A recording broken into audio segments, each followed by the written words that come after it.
Saúde na igreja, Pai do Senhor, amém? Abram suas Bíblias comigo no Evangelho de Lucas, capítulo 19. Aleluia.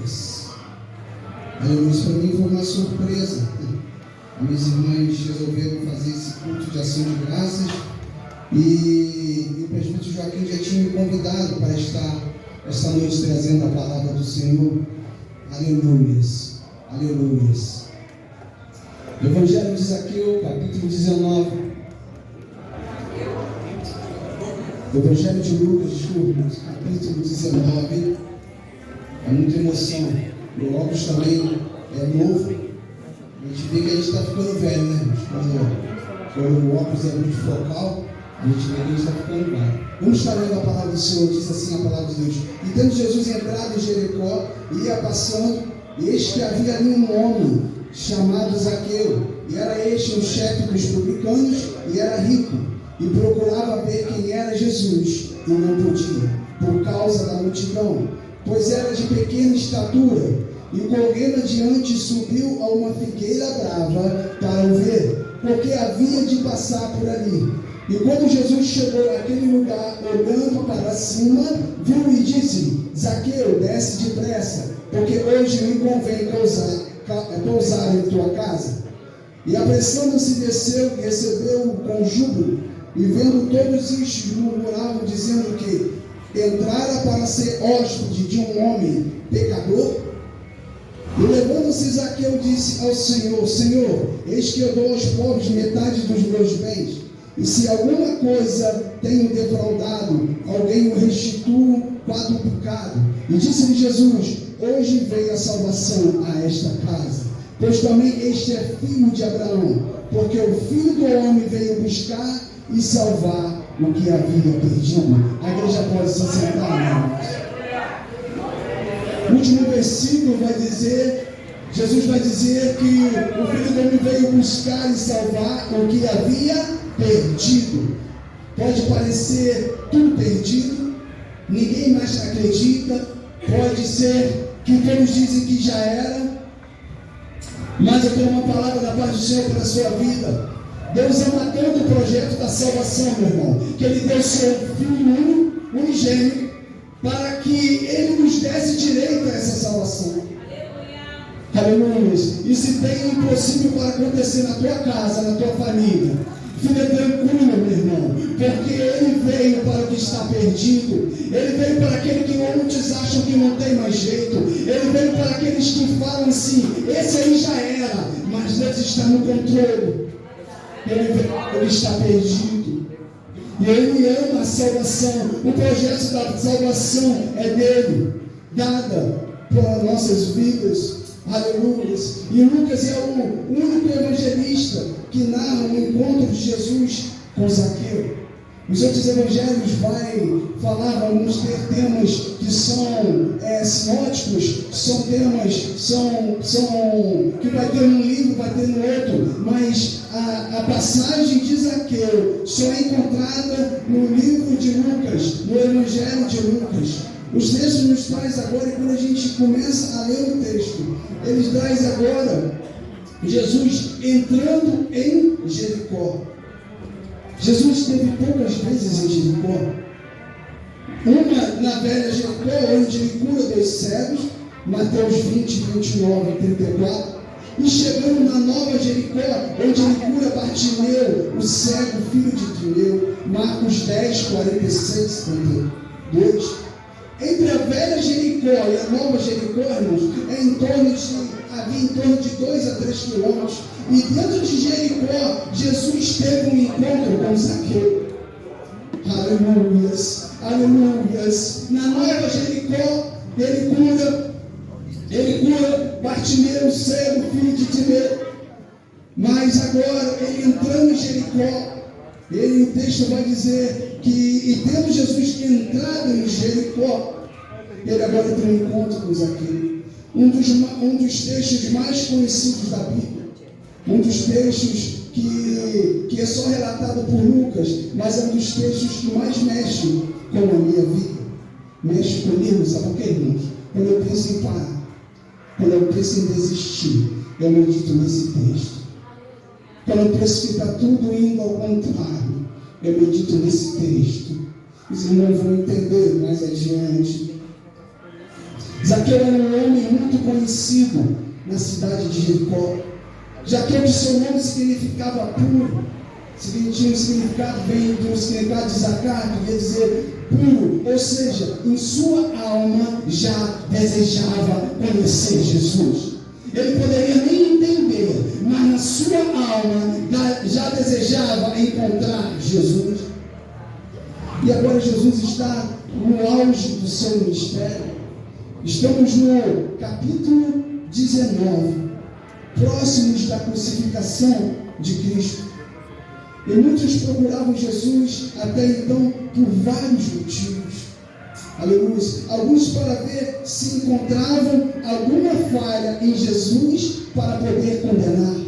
Muitos procuravam, muitos se aproximavam para ver se encontrava alguma falha, algum erro em Jesus para poder condenar. Outros estavam ali para questionar, mas nunca tinham fundamentos. Estavam ali somente para se aproximar, para questionar, para falar. Os fariseus, outros iam até Jesus por causa de uma cura, porque todos que tocavam em Jesus eram curados. Ou seja, por causa de um milagre. Outros iam até Jesus pedir por alguém, interceder por alguém, pois esse precisava de um milagre. Como Jairo, que se aproximou-se de Jesus para que curasse a sua filha, como o centurião que foi até Jesus para que curasse seu criado. Ou seja, iam até Jesus por alguma coisa. Uns iam para questionar, outros para ver se encontrava algum erro, uns se aproximavam por causa do que ele podia fazer, por causa do milagre que ele podia fazer, outros iam interceder por outros, mas iam por causa de uma coisa. E é nisto que esse texto mexe muito comigo. Mas Zaqueu, diferente dos outros, procurava ver quem era Jesus. Zaqueu só queria ver quem era Jesus. Ei, Zaqueu só queria ver quem era Jesus. Ele não estava ali procurando ou um defeito, ou querendo por alguma coisa. Ele estava ali porque ele queria ver Jesus. Mas havia alguns obstáculos que impediam Zaqueu de se aproximar de Jesus, de se chegar próximo. E nós temos alguns obstáculos em nossas vidas. E assim Zaqueu tinha alguns obstáculos. E vou destacar alguns que impediam dele chegar próximo a Cristo. O primeiro obstáculo era o seu trabalho. Os publicanos, que eram cobradores de impostos, eram pessoas mais odiadas naquela cidade. Eram judeus a serviço de Roma para cobrar impostos do seu próprio povo. Imagina agora.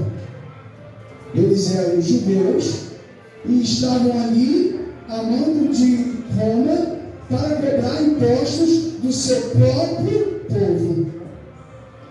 E eles eram vistos como traidores pela sua pátria, pela sua nação, pelo lugar onde moravam, por onde eles estavam, onde eles viviam. Eles eram vistos como traidores da nação, da pátria, daquele lugar onde eles estavam. Os cobradores de impostos, eles enfraqueciam o movimento econômico e financeiro daquela região, trazendo muita revolta das pessoas ali onde viviam.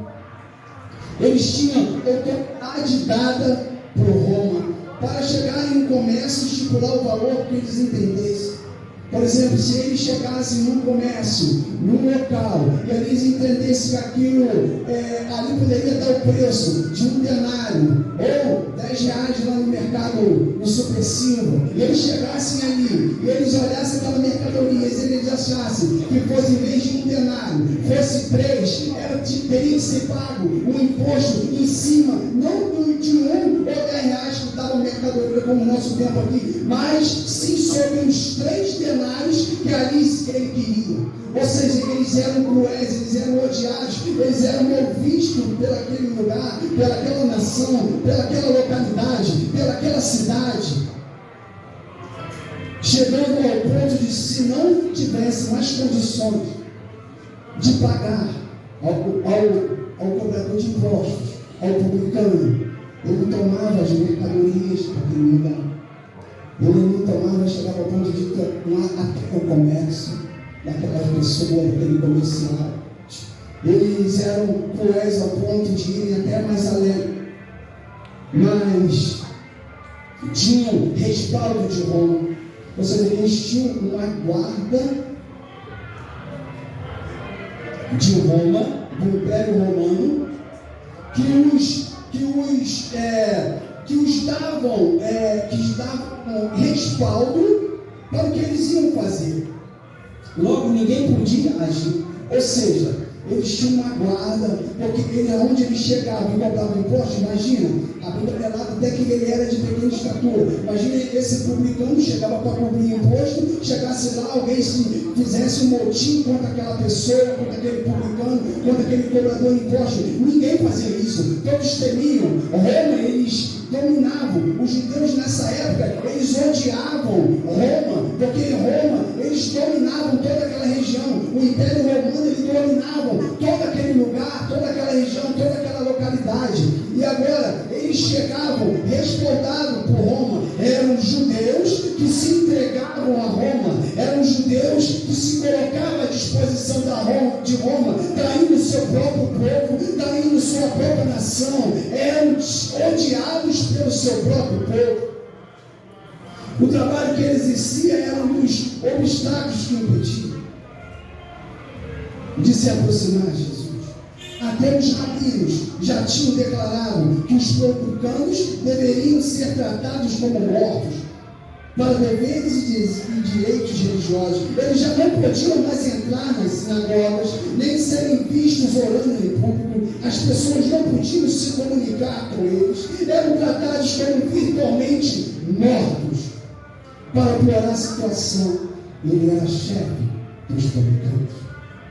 Esse contexto era para os publicanos. Imagine para o chefe dos publicanos. Não podiam se comunicar. Eram tratados como mortos. Não tinha vida social. O seu trabalho era um obstáculo para que ele se aproximasse de Jesus. Quantos que, devido ao que faz, ou pela vida que leva, atrapalham um obstáculo para se aproximar de Jesus. Não podemos colocar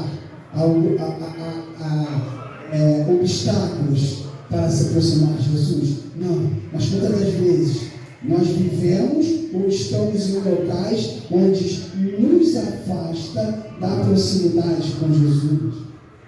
E quando eu me afasto de Jesus, eu fico sensível a qualquer coisa. Eu fico sensível a qualquer coisa que se levantar, eu estou pronto a sair.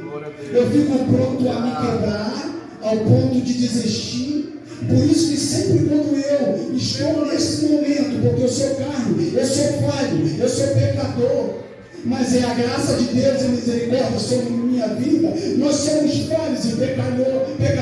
Não sou 100% correto, mas é a graça dele que me basta. É a misericórdia dele sobre mim e sua vida. E quando eu estou nesses momentos, eu lembro desse texto. Aleluia. Porque se eu me afasto, se eu não tenho intimidade com ele, eu fico suscetível a que o mundo tem para me derrubar, aquilo que o mundo lá fora tem me oferecer. Quanto mais na presença de Deus, quanto mais na casa de Deus, mais você se aproxima de Deus, mais relacionamento você tem com Deus, mais intimidade você tem com Deus, mais você fica pronto para enfrentar as necessidades da vida, mais ele se levanta contra você. Não fica triste porque é algo que falam, é que algo que dizem. Ei, o teu alvo não é aqui. Hoje eu estou falando hoje que o alvo é o céu. Aleluias. O obstáculo na vida dele, o segundo obstáculo na vida de Zaqueu era que ele era rico. O texto vai dizer que ele era rico. Além do chefe dos publicanos, ele era rico. Era um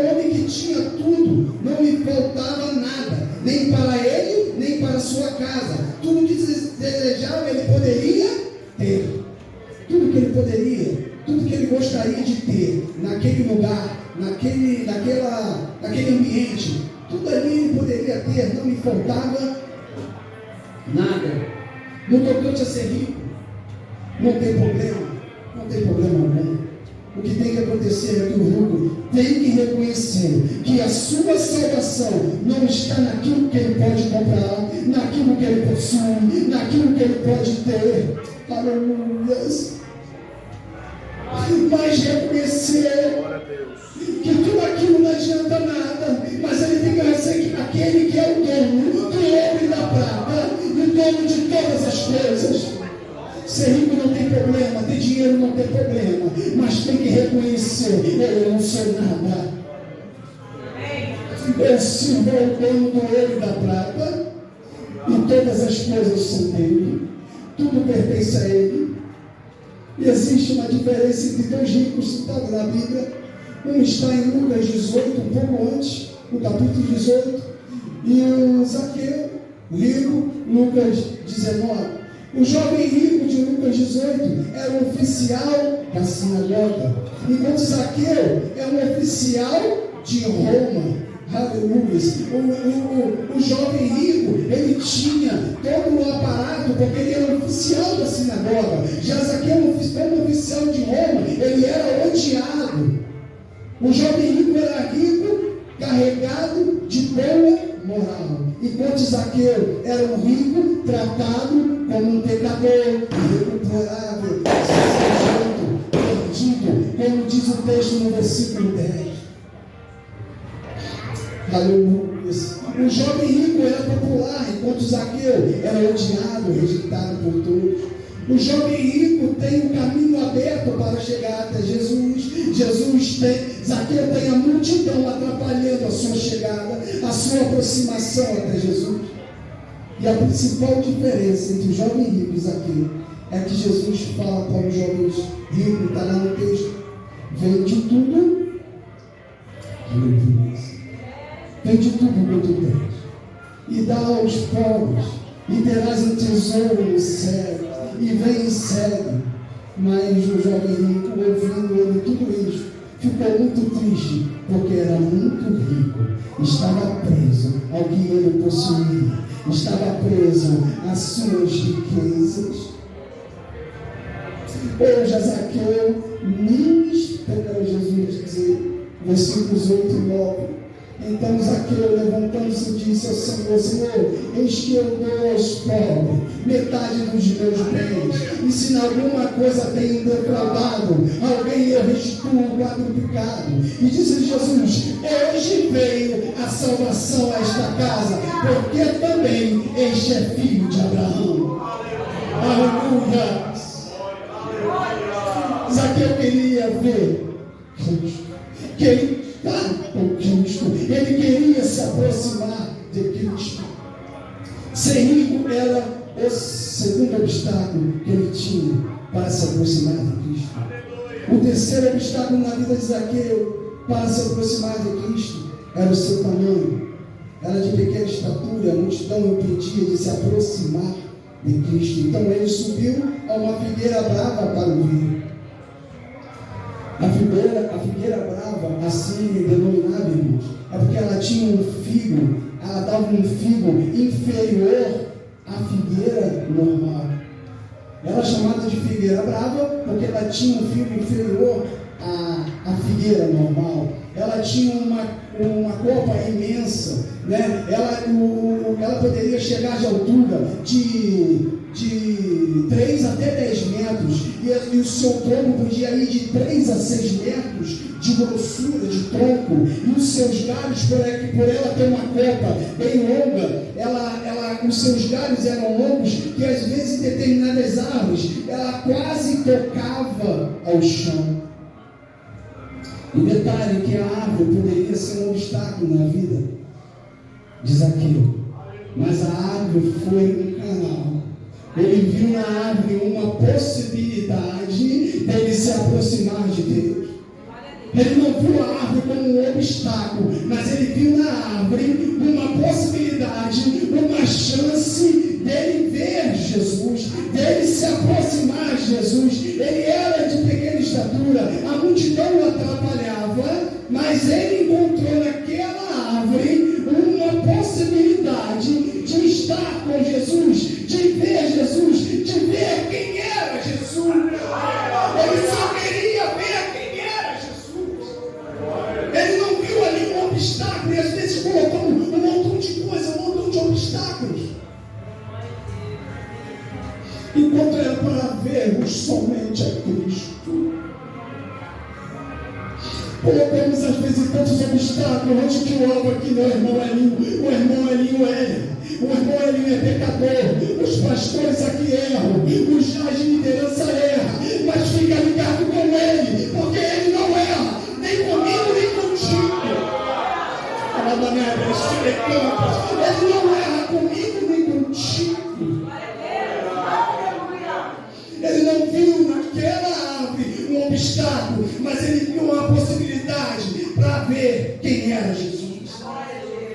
E o quarto obstáculo, e vou encerrando, era a sua religião. Zaqueu não tinha nenhuma religião. Ele não podia praticar o judaísmo, que era o que se praticava ali, pois estava impedido de orar nas ruas. Ele era proibido de orar nas praças, proibido de entrar nas sinagogas. Não há relatos de que as religiões de Roma, que eram muitas, eles sofriam influências da Grécia, eram muitas religiões que ali viviam em torno de Roma, e nenhuma delas mais diferente do jovem rico. E eu estou encerrando aqui, que as horas já se vão. Diferente do jovem rico, ele não ficou pego ao que ele podia ter na terra. Eu não sei se você está entendendo, mas agora vai melhorar. A motivação tem que ser diferente. A motivação não pode ser na horizontal. A motivação não pode ser as coisas que você está pegado aqui.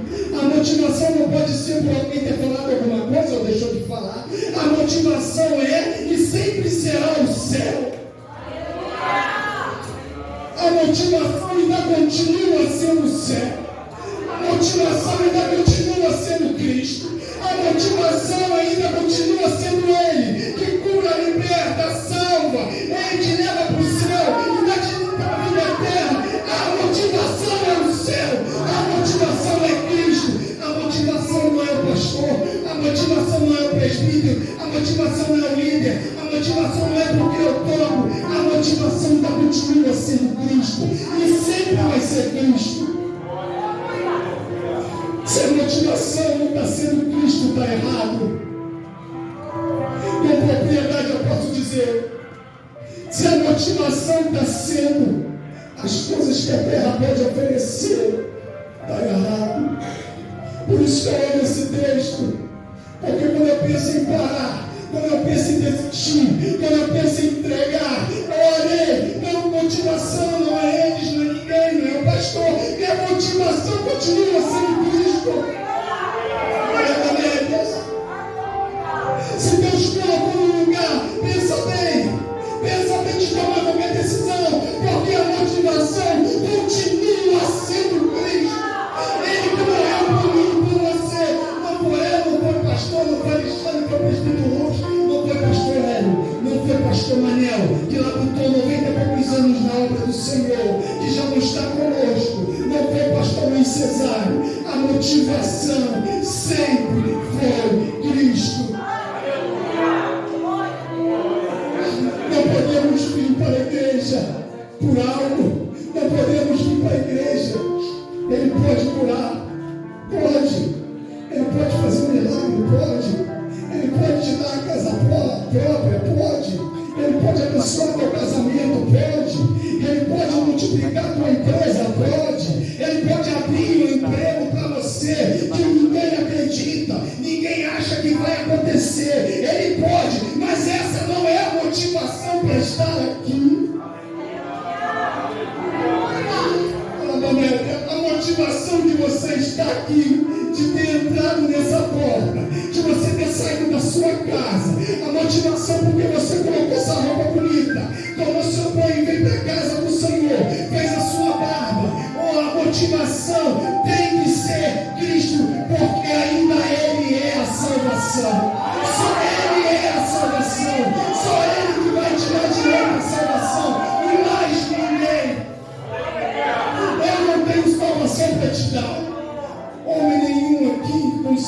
intelecto tem salvação para te dar, mas a motivação ainda continua sendo o céu.